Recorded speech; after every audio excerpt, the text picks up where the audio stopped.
Dear Venerable Sisters and Brothers, Dhamma friends, again we are going to have a 1 hour Dhamma talk.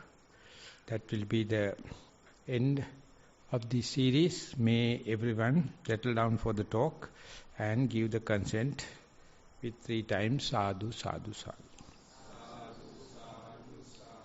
Namo tassa bhagavato arahato samma sambuddhassa.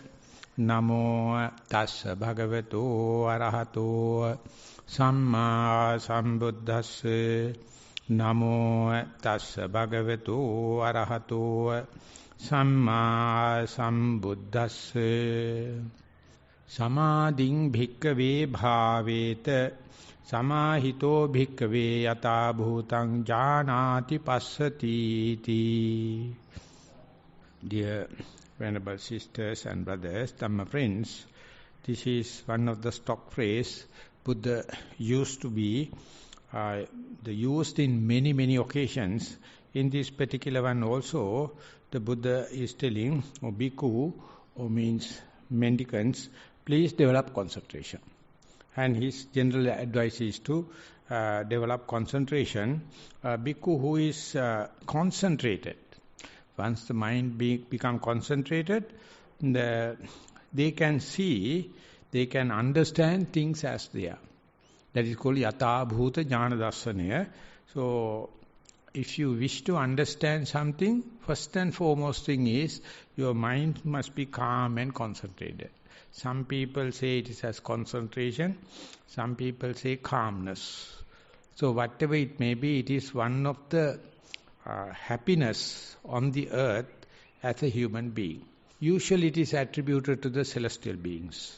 But even before the appearance of the Buddha, prehistoric time, there were people with so much of concentration achievements, and they had extrasensory perception, and they were treated as jnanis or rishis, and some of the Buddha to be Bodhisattva also known as rishis and jnanis, and some of them being recorded in the Hindu Brahmin tradition also. We record them as Jataka stories.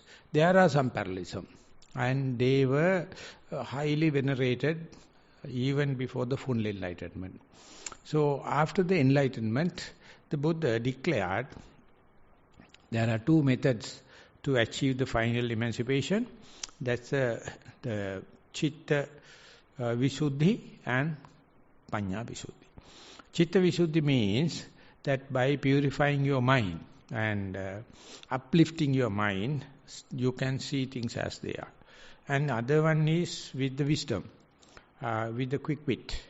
So in order to give a clear-cut indication or to simply give the answer of the question, what is the difference between Cheto Vimutti and Panya Vimutti? Venerable Katakurunde used to say, whenever you tackle the problem by handling the ignorance, that is called Panya Visuddhi. Whenever you tackle the question by desire, viraga, that is called Chitta Visuddhi. So, there are 2 hitches when you consider 12 points in the dependent origination, starting from avijja, that means ignorance, avijja pacca sankara, sankara pacca vijnana, vijnana pacca nama rupa, nama rupa pacca salayatana, salayatana pacca passa, passa pacca vedana, vedana pacca tanha. And up to that point, from avijja to tanha, it is not perceivable, not prominent, not conspicuous for the human mind. From the Vedana Pacca Tanha, then it comes into the stage, other things are behind the screen. So the Buddha explained Avijja to Tanha, Avidya to Vedana, says this is, if you believe, you can depend upon them and tackle it, you are tackling your ignorance.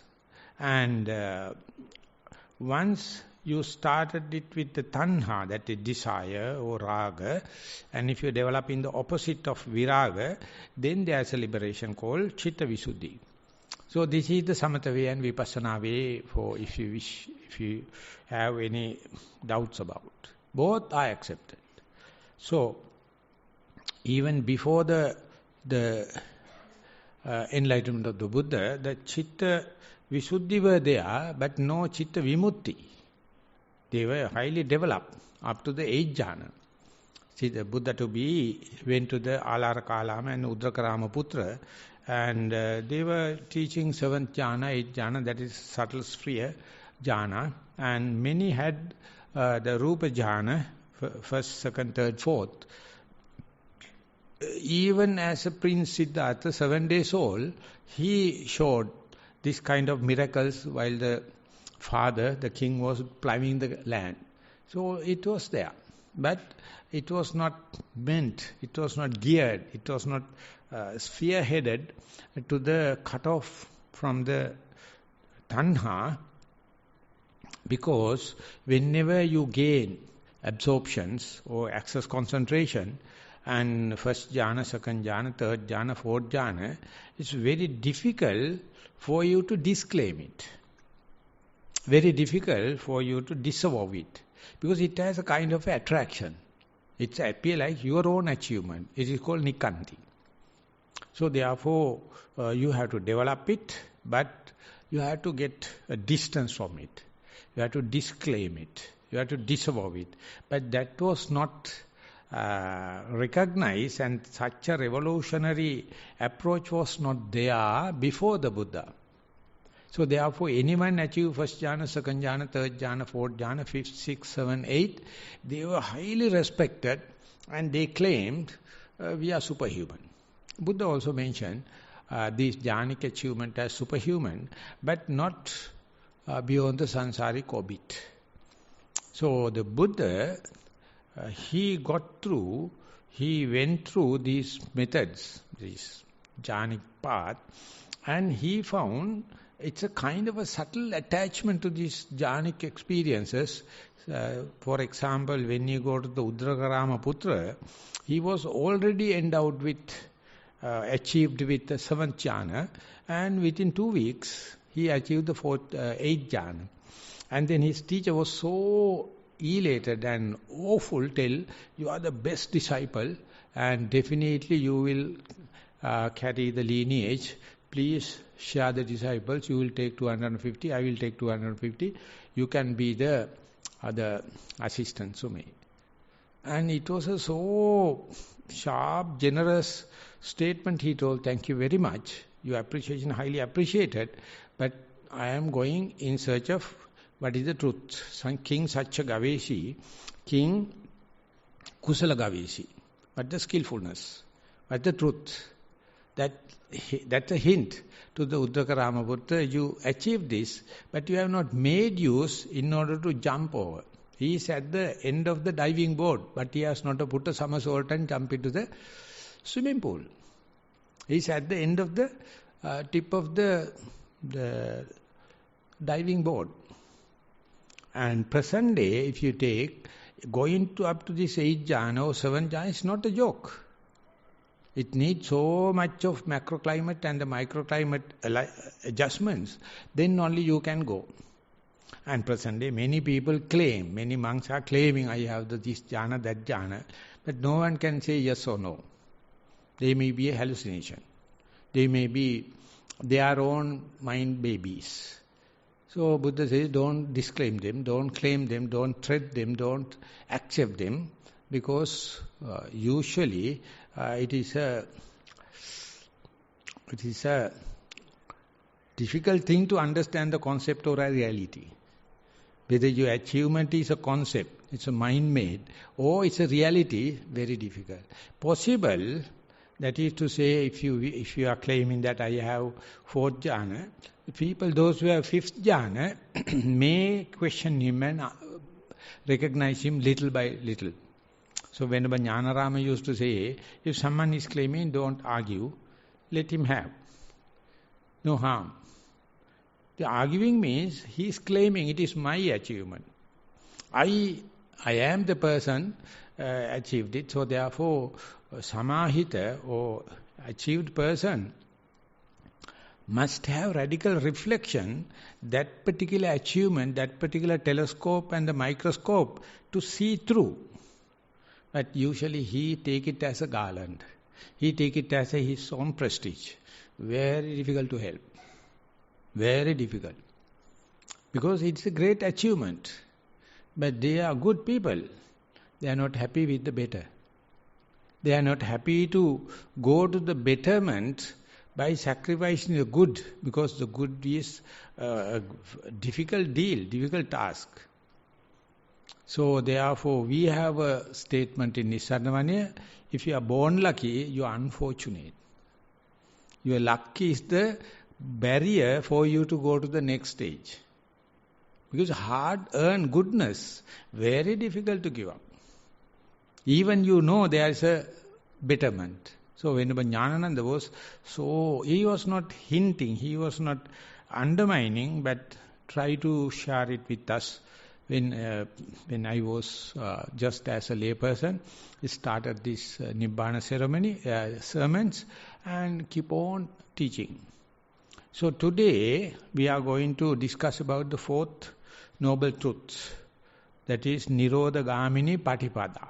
That is the gradual development towards cessation, total cessation. So yesterday what we achieved or discussed and arrived at was, what is the meaning of Nirodha?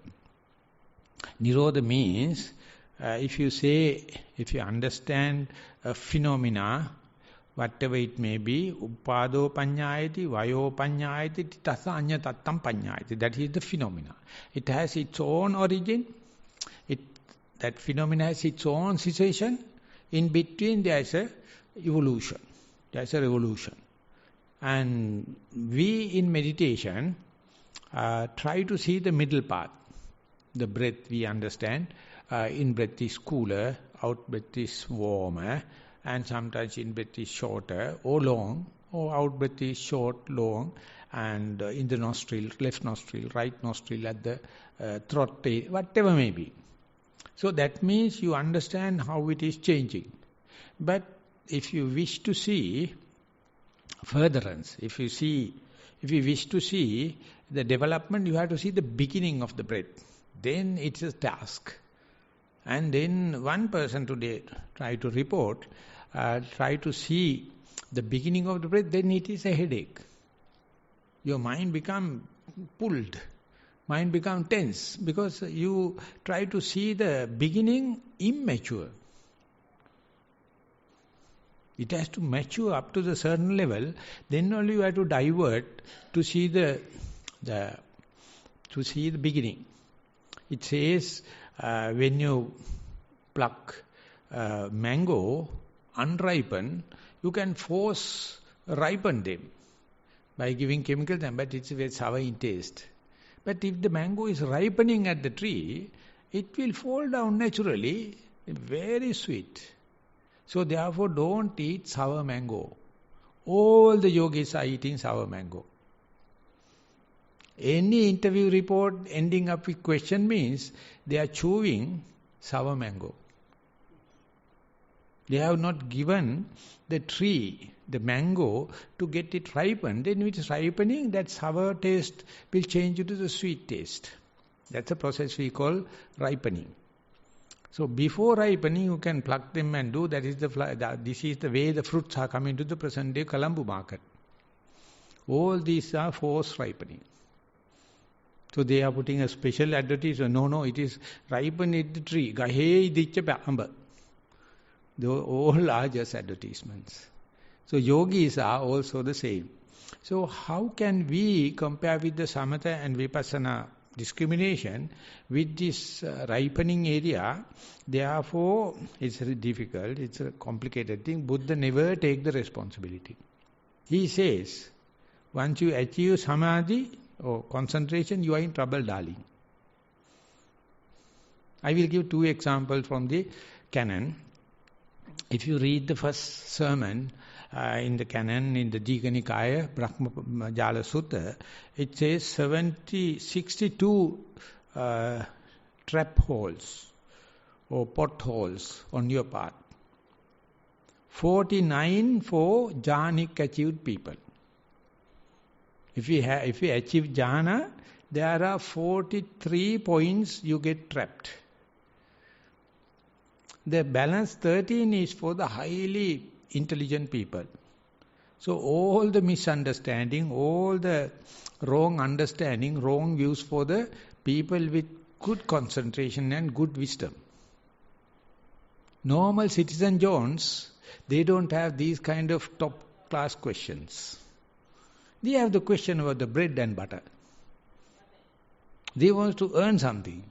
But the mendicants are difficult kind of people. Specifically achieved people. So therefore, while you are achieving, you have to go with the proper view, proper understanding, and that is what present day somewhat open now. And when I got into this mindful sphere, my teachers, they all were lay people. I also was a lay person. I am in the second year in the university. I went to the different faculty, but I associated them. And they took 8 years for me to understand what the meaning of mindfulness. While giving, he told, you must learn how to disclaim it. You must learn how to disavow it. How can you do it? Don't tell anyone that you are practicing. Don't tell anyone that I am a meditator. Don't tell anyone that I am practicing. It was very good because I am a robust young man with full of future plan, and I was usually a very party-going type of a person. But I carried out this same lifestyle. 8 years, no one knows, even my batchmates, they do not know. I am born into a family of 10 members. No one knows because they never expect a person like me to be a mindful practitioner. Even my mother, they can't understand. And I had few friends. We were practicing it like it's like a drug addiction. I mean, everyone is hiding it. Addicted people, but they have their own clan. And our main aim was not to disclose, expose, not to allow anyone to know.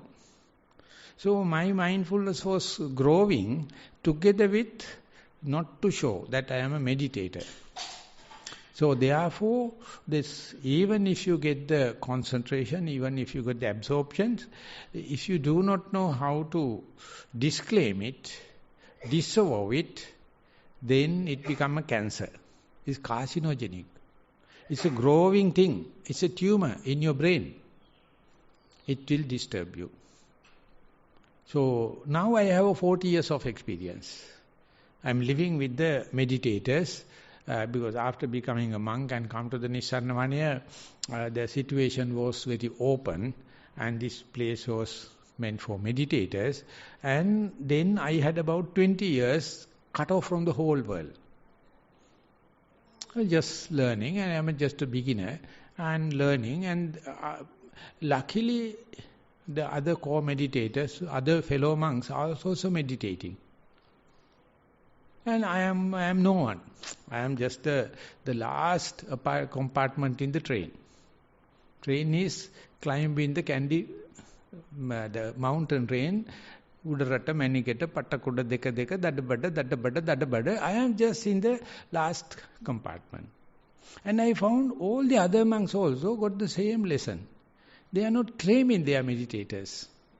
They never claim that I achieve samatha, they achieve the vipassana, never. So there was one person, he was a secretary, and he was a very devoted person, but he decided not to practice in this life because he wanted to treat a future Buddha. And therefore he is practicing Ayurveda, devoted. But he selected Avalokuhamdru as one of his teachers, and after doing all the kind of, he told Bhante, how many monks achieved? How many monks become Sotapanna? Then you see, that the problem, Matthew. No one is telling me that they are Sotapanna, therefore I don't know, maybe. This is the way disclaimer happen in Nissarana. So whenever you develop the samahita chitta or samadhim bhikkave bhaveta samahito bhikkave yata bhutang janati passati. Once you develop the concentration, you bound to see things as they are. It's like a completely settled water surface. It reflects about the other shore. You can see the bottom because it is no ripples, no coloration, no boiling, and no nivaranas. Then you can see. So when that happens, it is natural to you to think, oh, my mind is now concentrated, I am very happy, I am free of all the disturbances like. So try to claim it. Try to tell him this is my achievement like. But that must be taken care, or for that you must have prepared mind. That is what you call Samadhi. Not only achieving. After the achievement, you have to put it down. Don't put onto a pedestal and start whitewashing. This is the bad thing in the present day meditation. That's a bad thing in the present day meditation. Masters, not to blame the practitioners, all the masters, they are putting themselves on the pedestal and start whitewashing. So therefore, even if you wish to get the benefit of the concentration or the clarity of the water, you can do two things. One thing is that clarity you can use for worldly development or materialistic development. Definitely it will help. Or you can use it for the transcendental, you can use it for the final emancipation. This is the area people get trapped. And I heard when I was in Burma, I still searching but I couldn't find it. There's one fellow called Dan Brown, I don't know which Dan Brown, and he says there were a lot of educated children coming to America and they started the retreat telling, you are educated, you are very intelligent people, we are going to do a research. What is your religion? I am Buddhist, I am Hindu, I am Muslim, I am Sikh, I am Catholic. He says, now I will give you a tactic. You Hindu person can start meditating upon the Brahma Padartha or whatever the meditation system. Or Muslim, they can do Sufic system. There are a lot of Sufic tactics. And Sikhs and Catholics, although they have St. Franciscan meditation, St. Franciscan daughters and Trappist monk, they are also meditating. And Buddhist also we have meditation. And they have brought up to a level where their mind appears brighter and they are in the present moment and they were very happy. And asked them, now what is your interpretation about your achievement? The Hindus used to say, in our books it says that we can't join with the Brahma, but I join. My mind was completely at the Brahma level. So thank you very much for giving this kind of a chance. This is what you call Brahma. Or then Muslim person, when they come up to say, oh, this is exactly the way the Prophet Muhammad see the brightness in the cave, and that is how Quran came into being. And our people says you can't achieve it, but I somehow or the other got connected. So they found this is according to their faith. And Christian, they says, I see God. Omnipotent, omnipresent, very bright, mind is up to that level. So all the religious people, once they come up to that purity, they attribute it to their script in their mind. The Buddhist, he says, this is the point you have to be careful, this is the beginning of the trip, not the end of the trip. There you may be elated. There may be claiming. So our teacher says, this is the beginning. Just disclaim. This is Magga Jnana Darsana Visuddhi. path and the non-path is there. If you claim this is me, you are in the wrong path. If you disclaim it, you can go to emancipation, final emancipation. So Dan Brown was giving a talk. He says, I am not comparing the religion, but that is how your script, that is how your foolishness interpret your achievements. So take care. Because everything is declared, everything is expressed by the Buddha. So still, we are in addiction. Samatha is addiction. Whenever you get it, you want to have a higher samatha. And go ahead. It is like drugs. But if you know right from the beginning to how to disclaim it, at a certain level, or at the top level, or at the very bottom level, you can turn into vipassana way.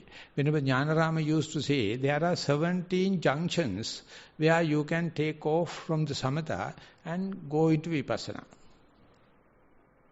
The first junction is Upachara Samadhi. Before the absorption, whenever you see the nivaranas are weaker, then you can start vipassana. That is called Sukha Vipassana. The dry way of vipassana. You have very little minimum qualifications and then you have to take a turn to the vipassana, and path is very rugged.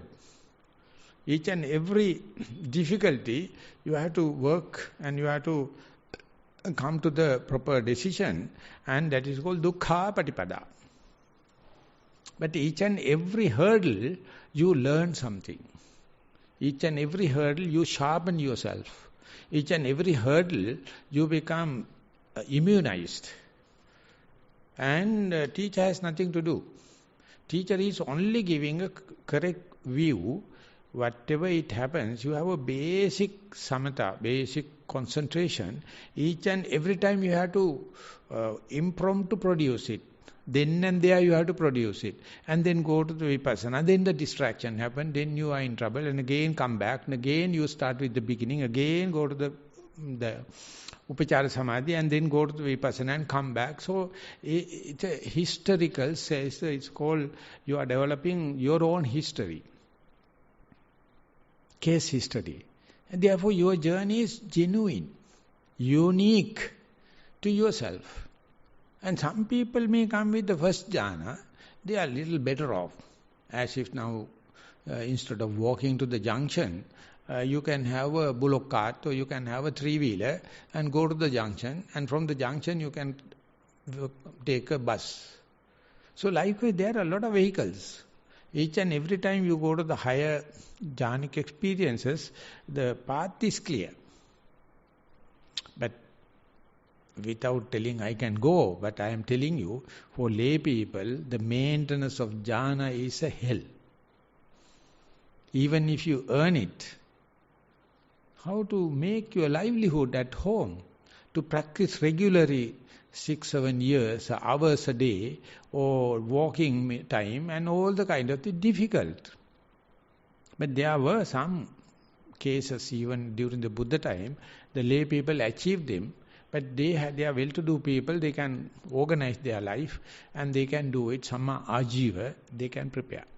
So, vipassana way is, the sukha vipassana, the dry method is, just go to the upachara samadhi, basic minimum, and then turn into the, going to see the 4 element characteristics, the beginning, the middle and the end of the object. That is what you simply call vipassana. But samatha, you are not asked to do the beginning, the middle and the end. So when I was translating to the Pavok said, it's a top-class samatha person, and I am completely opposite. I know only vipassana. So we went to Kurunagala, and it was a nunnery. And Pavok said is giving a talk, I am translating. Everyone is looking at me sarcastically, and because I am a vipassana person. But unlucky enough, they don't know the Burmese language. I know. But I got a question. Because I used to say, not only the breath, if you can possible, not only see the in-breath and out-breath, if possible, try to see the touching point, here or at the end of the nose, or the throat, or the belly. with the whole respiratory system, you can have different touching points. Then peroxide nivit, he said, don't do it. Just anapana. Just anapana. Don't say the touching point. Then after the discussion, I went to the room. I told Bhante, you know, your teacher, Upandita Sayadaw is my teacher. And you are teaching Samatha, I am brought up in Vipassana. Can you tell me why you are not promoting the Samatha yogis to see the touching point? Then he was so generous. He told, Anapana has 3 characteristics. I mean, someone is given Anapana, one may say, my mind is not with the sound, my mind is not the thoughts, my mind is with the pain, but it is with Anapana. I know I am breathing, that's it. And sharp fellows go further and say, I feel Anapana at the tip of the nose, or top of the upper lip, or at the belly, the diaphragm goes up and down. That's an indication he is having a Vipassana inclination. He is not happy with the just Anapana, he is searching the touching point. And then still, people with the directed disposition from the last life, they can say, I am with Anapana, touching point is the nostril, I can see in-breath is warmer, cooler, out-breath is longer. In-breath is shorter, out-breath is high. He can say not only the touching point, he can say characteristics of the in-breath and out-breath. That means you have to decide, it's a vague criterion, this particular person explaining about the warmness, coldness, shortness, roughness, everything, that means he is, whether he or she know or do not know, is a Vipassana inclined person. Others may clearly understand, I am successful meditator, I can feel the breath, I am not messed up with the sounds, I am not distracted from the pain and the thoughts, I am with Anapana. So what I am going to explain is, so it is sharp, it is embedded, you are born with, this is your directed disposition. So you don't know. Present, we have the map in our hand.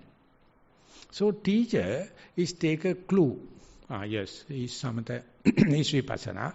So likewise, when you are progressing, some people, they are not much worried about the dana, they are not worried about the puja, they are not worried about the samatha and kind of thing. They say, they are learning how much a fool I am.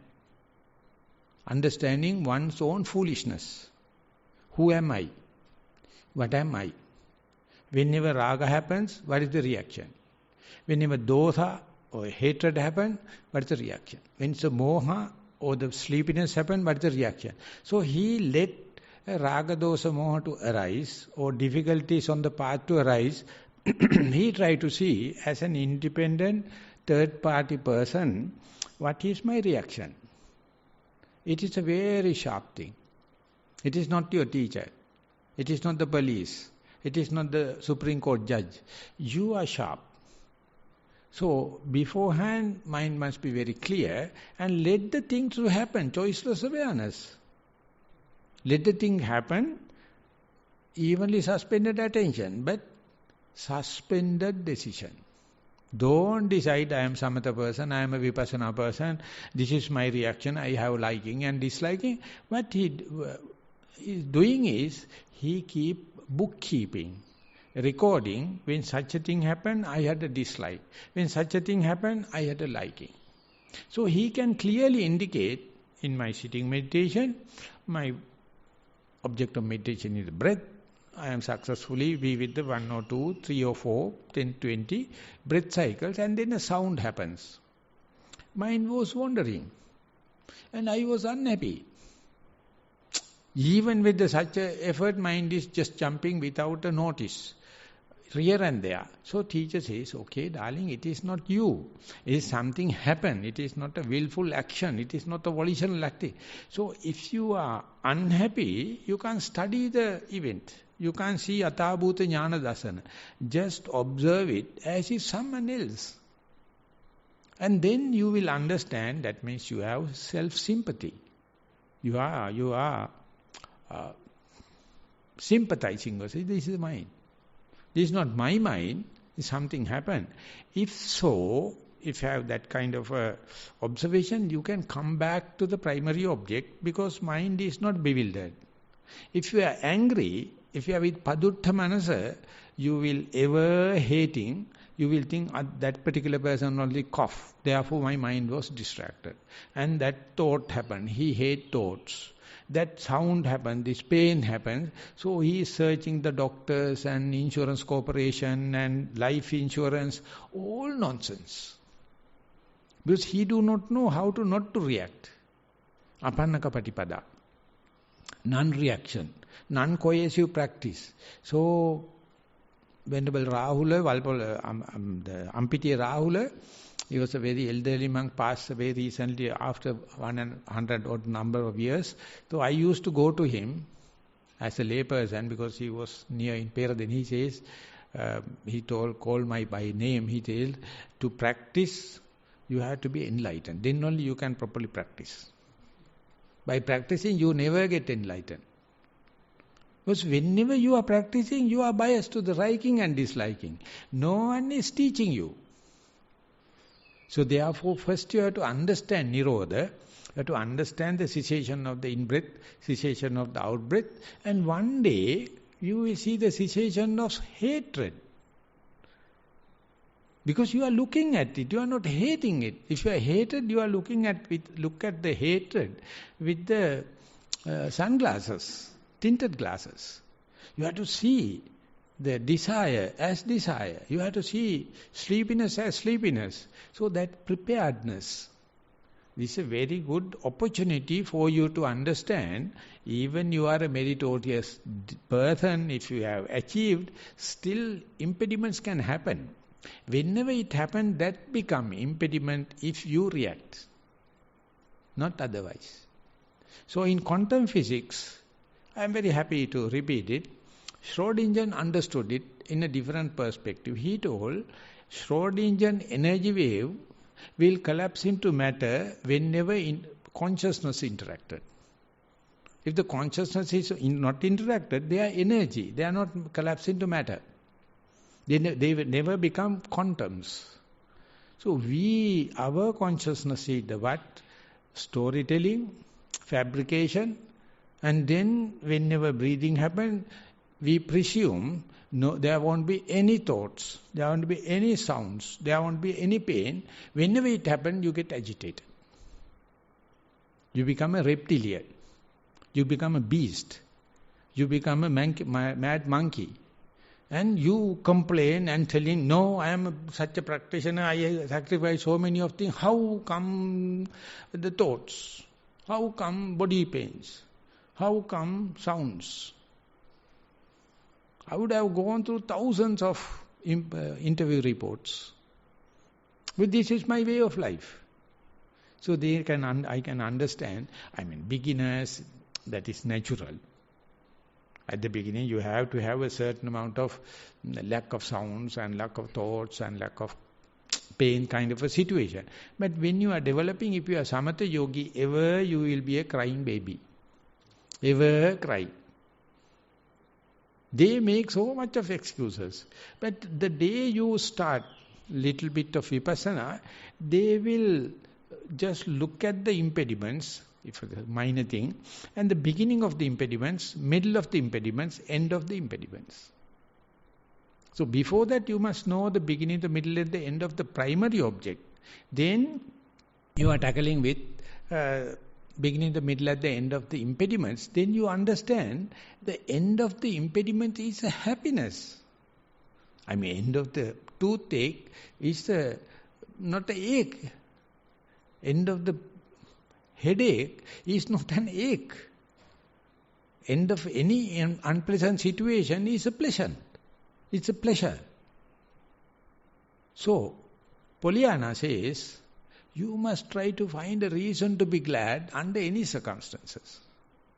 Let the impediment happen, you just see the end of the impediments. Then you see it's full of happiness, free of charge. Because per day we have 1,001 impediments and distractions. in a sitting session, in a walking session, the way you address to it, the way you look at it, and way you tackle it, indicates your Samadhi, your broad view, your correct view. At the beginning, you may handle it correctly, one in 1,000 events. And immediately you can understand, results are then and there. It will never take time gap. And slowly you will understand 2 events per 100, 3 events per 100, and slowly you gain that teacher can't give it.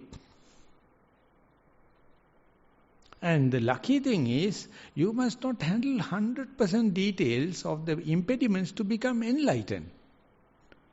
At the 30% handling, you get the simplest pass. At the 50%, you get the credit pass. At the 70%, 70 marks, that means you get the distinction. So people think, no, daily I have to handle each and every impediment. Then only, in my education system, I never got distinction. I just wanted to have a just pass, 33 marks. And I try my best, 30 marks, and I expect the paper correction man will give 3 points out of compassion. That is how I got the 3rd class degree. I'm very happy. It's an earned one, with the help of the examination master, the correcting person. And then I am a lucky person in this free education. But present day, yogis expect 100% before starting the meditation. That I call the Samatha incline. This is some or the other. For example, Venerable Sariputta used to say, if you are kuti, if you are dwelling place in the hut, when you are sitting, if your knees are not get wet by the rain, that is enough. Just continue. Don't expect the air conditioning and mosquito free and insulation and fridges and the air conditioners and kind of thing. That means you are still treating your body and treating your ego.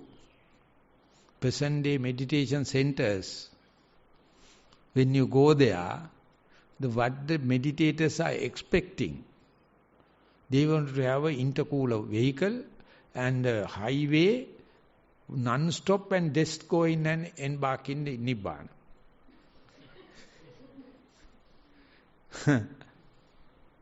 There is a Dhammarata Sutta explained by the Buddha, and it is well explained in U Pandita Sayadaw's In This Life itself, in this very life book, Dhammarata.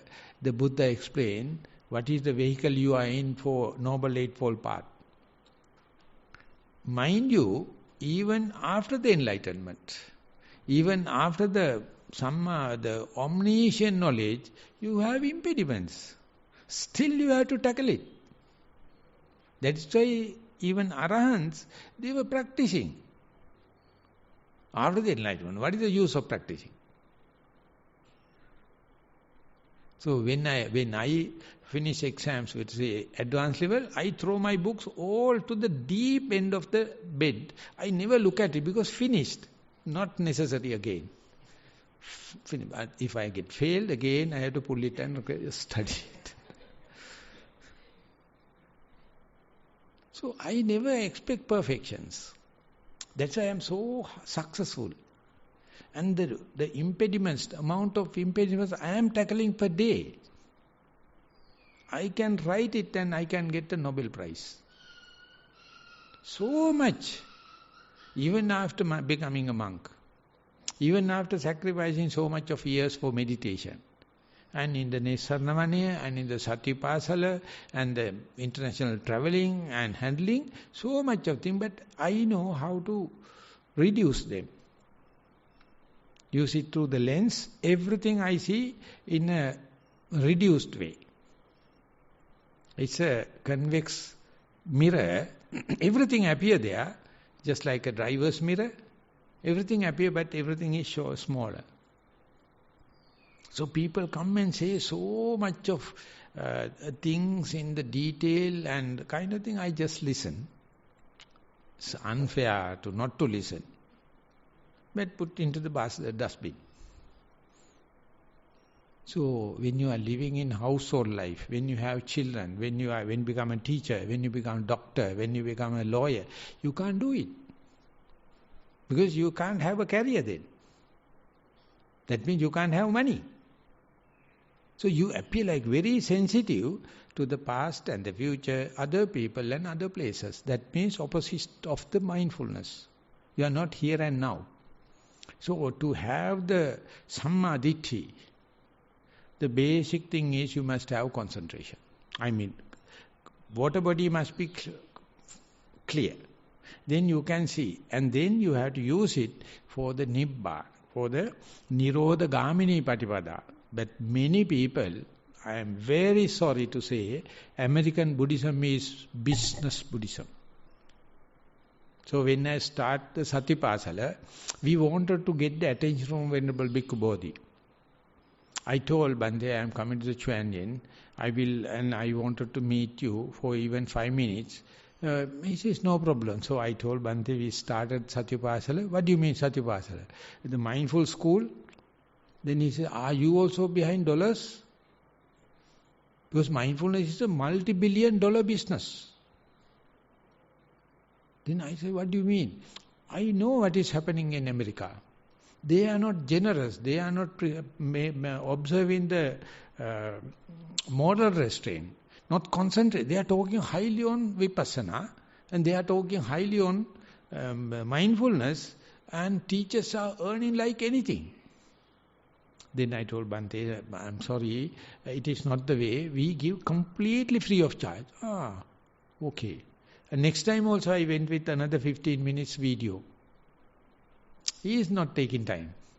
Dhammajiva, when you are doing it, what about the ideas of the other religious masters? Okay, Bhante, we discuss with them, we are with all the multi-faith situation, they are happy. Then it's okay.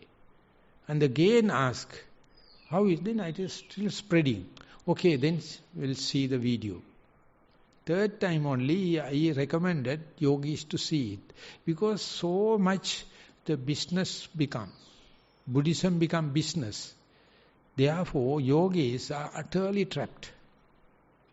Trapped by the masters, trapped by systems, and trapped by the meditation centers. That is what they call cult groups. They are not practicing for Nibbana, they are practicing for cult. My teacher, my technique, and my meditation center. Then very difficult. I mean, if the mindfulness is there, wherever you go, whatever the posture, whatever the object, you have to be aware with the object is, mind is going to the other objects, wandering mind, daydreaming, bewilderment, still mindfulness. Not only with the anapanasati, not only with the rising and falling, not only with the walking, whatever it may be. At the beginning, yes, at the beginning you learn.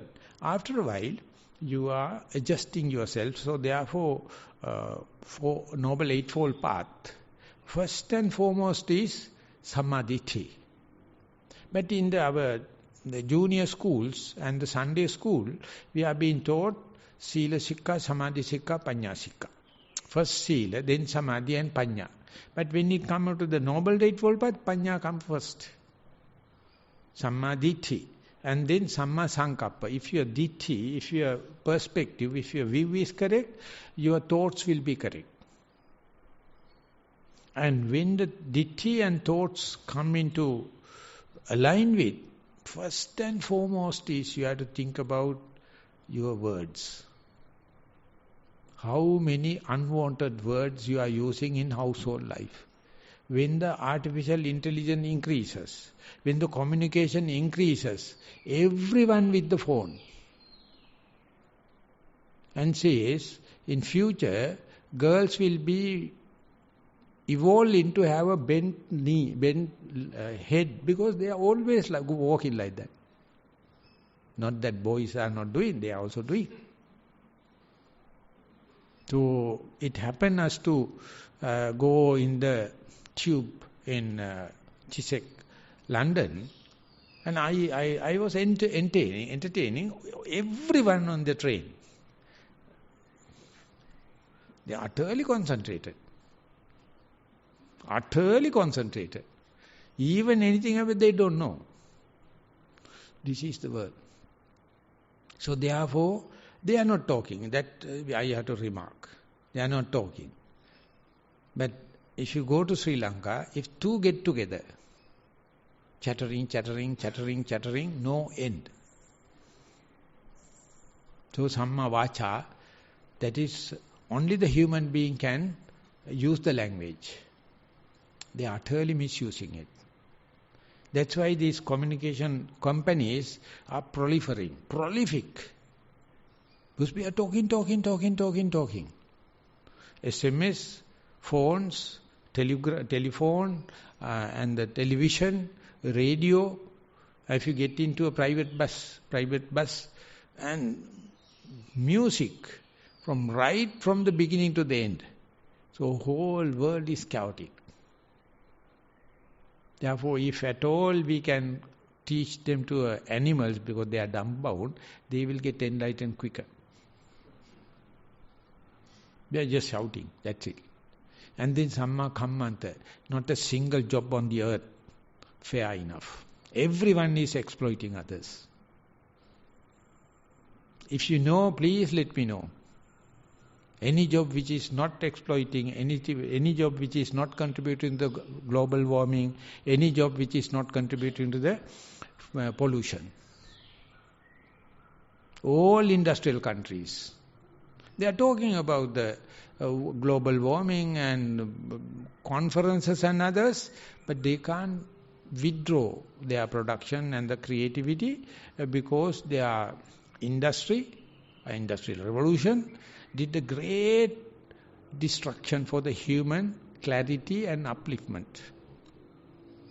Lucky enough, we are in the third world country, we have, but we can't achieve up to the point we desire. So we are in the third world country, but mindfulness is so smart. Even in the industrial world, you can mind your own business. That is, you must understand the frugal living. Simple living, high thinking. Don't go for luxury. Don't go for the consumerization. Don't go for this house building bubble. Don't for these cars. Don't go for luxuries. Just learn the frugal living. It appears like unsocial. But imagine the monkhood going to the forest and living under a tree or in a place like this. Facilities are there, but it is for the common users. That is what you call frugalism, minimalism. And then livelihood. Tell me any university on the earth, any lecturer on the earth, any lecture room teaching about the livelihood, because they bloody fellows are not lively, not doing a good livelihood. Imagine 45 years the Buddha, as a Buddha, the ability to become a king, and he sit under a tree, lie on the trees, going with the begging bowl. I am also a happy person, sleeping well like you people. When you go home tomorrow, see the beddings, see the house, the master bedroom, and the visitor's bedroom, and the toilets, how much. So this livelihood, it is good because when I go there, you also give a room to me. I am also very happy. When I am traveling, I use these facilities. When I go to America, they are specially concerned about myself and they give the supreme food and the lodgings and so I am using it, and 7 days time I say tata, bye bye, I come. So Samma Ditti, Samma Sankapalitu, Samma Vacha, Samma Kammanta, Samma Ajiva. Otherwise no virya. You are exhausted. You are tensed. You are frustrated. You are committing suicide or you kill others. Vayama, you don't know, because it is not filtered through the Samma Ditti, Samma Sankappa. And you are using your energy and everything for luxuries, daydreaming for your children and your clan, and to maintain the extravagant things. So you have energy, but it's utterly misuse. So therefore there cannot be any Samma Sati. Samma Sati is always proximate cause is Samma Vayama. And with the Samma Sati is fostered by Samma Vayama, you have enough time. You have enough space. You have enough good friends. You have enough Dhamma, which is common today. And today even the lay people, their knowledge is equal or in par with monks. So monks have nothing to teach lay people because they are well versed. So monks are very inferiority, unless otherwise they are practicing. So therefore they can't teach mindfulness because lay people know better than monks. The monks are asking what they are doing. They are sitting and waiting, what is this? They don't know their monkhood is aimed for Nibbana. Their white saffron robe is for the Nibbana. Someone has to come and tell. But usually what they expect is monks go there and teach lay people. But this is not there. Now the lay people go to the temples and put a board, International Inside Meditation Center. It's done by a hired lay person. And basically females. Samma Sati gave that tupsitur rhythm and then Samma Samadhi. Then you get that kind of a broad concentration, the calmness, and you can see through your whole life cycles. You can see through the Buddha's omniscient knowledge. You can see through this animal kingdom. You can see through these trees and the other living beings. And you can see through this whole world system. In that sense, I am insignificant. I am just an individual. I am just a drop of water in the sea or grain of sand in a sand bed. But when you see it, you can understand how much a fool am I. So far, I was using all these things to sensuous gratification, sense pleasure, expecting them for the children, expecting them and gifting them to the parents, and expecting for our teachers. Oh, this means complete misleading. Instead, you have to understand. So, this time is the Buddha's dispensation is available. And I am a human being full-fledged. I am not a psychiatrically imbalanced person or health-wise imbalanced person. And Chana Sampatti, the momentary concentration, and then and there mindfulness, Khana Sampatti, and enough role models, true people, noble people, enough Dhamma. And if you wish, you can become a monk. You can ordain. I am happy that in the front row, you have bald-headed nuns and monks. You will never think about. You wanted to bring Nibbana to Colombo. Bring Nibbana to household life. And you are asking what is the shortest method to become quick enlightenment. No. At least the last stage is Patipada is 8 stages, Noble Eightfold Path. But lucky enough, we have done a lot so far. But our perspective must be just to disclaim, just to disavow. And then we are like kings. Because we have done this great job in such a volatile world, such a uncertain world, but still if you claim, I am so and so, I got this and that, it will become negative to you. Therefore you must learn disavow, disclaim, and consider this achievement is Dhamma achievement, not mine. And it is not a selfish, it is not a egotistic, it's self-promoting.